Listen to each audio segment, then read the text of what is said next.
Hola, què tal? Com esteu? Benvinguts de nou al canal del Raconet. Espero que us estigueu passant molt bé a la piscineta, a la platgeta. I de cares a l'estiu us volia presentar una nova secció. Per no fer tant contingut matemàtic, doncs he pensat de poder fer una secció més divertideta, més amena, que serà la dels problemes. Seran uns problemes així de lògica que jo he anat fent durant la meva carrera, diguéssim, que a mi m'han semblat força divertits. I per començar, us porto un problema que va sortir a la pel·lícula L'habitación de Fermat, que és una pel·lícula espanyola que es va estrenar en el 2005 o 2007, ara no ho recordo bé. I és una pel·lícula que està molt bé si us agrada les matemàtiques, ja que la temàtica són els problemes matemàtics. Són uns matemàtics que es queden tancats a una habitació i per poder sortir han de resoldre una sèrie de problemes. I un d'aquests problemes és aquest, el que us presento avui, que és el problema dels caramels. Us deixo un petit fragment de la pel·lícula on s'explica aquest problema i després vinc amb la solució. Tienen un minuto para resolver el siguiente enigma. Un pastelero recibe 3 cajas opacas. Una caja contiene caramelos de menta, otra caramelos de anís y otra un surtido de caramelos de menta y de anís. Las cajas tienen etiquetas que ponen caramelos de menta, de anís o mezclados. Pero el pastelero recibe el aviso de que todas las cajas están mal etiquetadas.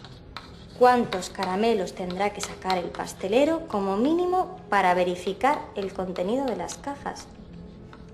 No me digas que el mayor enigma jamás planteado va a ser esta chorrada. Molt bé, abans de dir-vos la solució, us deixo el problema aquí escrit i a sota un temporitzador amb el temps. Quan passi aquest temps ja us diré la solució, per tant, si no la resol encara, fitxeu pausa i l'acabeu de resoldre. I una pista. El problema sembla complicat, però si llegiu bé l'enunciat hi ha una premissa molt i molt important, d'acord? Vinga, fins ara.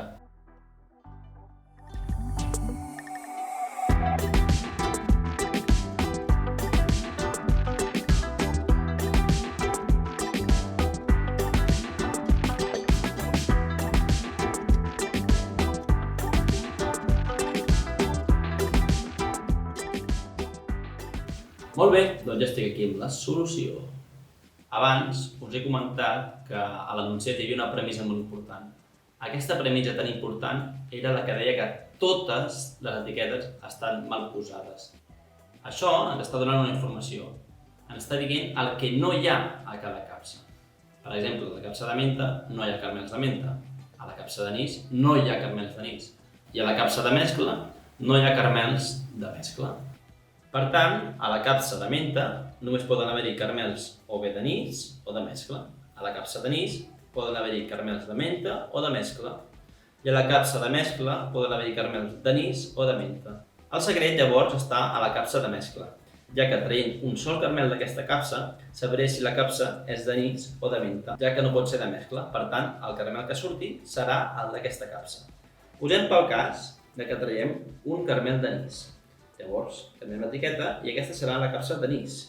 Això significa que a la primera capsa, on hi podia haver-hi anís o mescla, ja no pot haver-hi anís, perquè hem dit que era aquesta. Per tant, la primera capsa serà la de mescla, segur.